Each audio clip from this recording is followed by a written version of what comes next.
Районыбыз игенчиләре дә быел мул уңыш белән мактана ала. Суктырылган ашлык күләме буенча районыбыз Орча, Тәтеш, Буа районнарыннан гына калышып, республикада 4-нче урынга чыкты. Бүгін күндә район буенча бертөкле хозяклык культураларның урып җыюын төгәлләдек. Безнең 51 мең гектардан артык чәчелгән. Бүген 100% мәйданда тәмамланды. Тулай җыймын район буенча 200 мең тоннадан артып китте.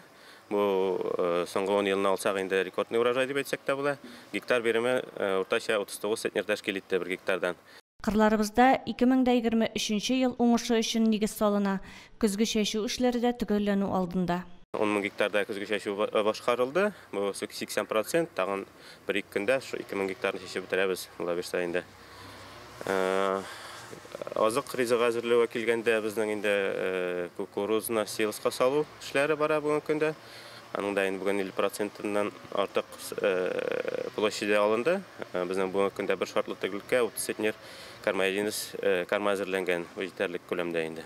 Елдагыча урып җыю вакытында бертөклеләрнең сатып алу бәясе төшә. Саклауга куелганнан соң ашлыкның бәясе тотрыклана, арта башлый. Бу хәл илебезнең барлык регионнары өчен хас. Районыбыз хуҗалыкларында проблеманың уңай якка үзгәрүен көтә.